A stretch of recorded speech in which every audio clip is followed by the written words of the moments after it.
হে নবীর উম্মত, শয়তানের নুরানি ধোঁকা থেকে বাঁচুন। শয়তানের নুরানি ধোঁকা কি জানেন? যা করলে মনে হবে আমি সওয়াব করছি, আমি শরীয়তের একজন খাঁটি মুসলমান, খাঁটি মুমিন, কিন্তু ভেতরে ভেতরে সেই জিনিসটি আপনার সওয়াব হবে না, বরঞ্চ বিশাল গুনাহের দরজা উন্মুক্ত হয়ে যাবে আপনার জন্য।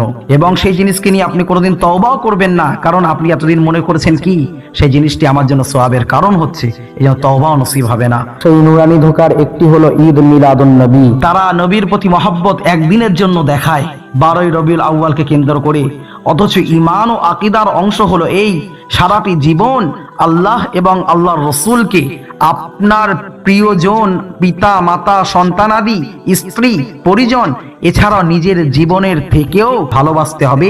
এটাই হলো ঈমানের অঙ্গ, না হলে আপনি প্রকৃত মুমিন হতে পারবেন না। লা ইউমিনু আহাদুকুম হাত্তা আকুনা আহাব্বা ইলাইহি মিন ওয়ালিদিহি ওয়া ওয়ালাদিহি ওয়ান নাসি আজমাইন।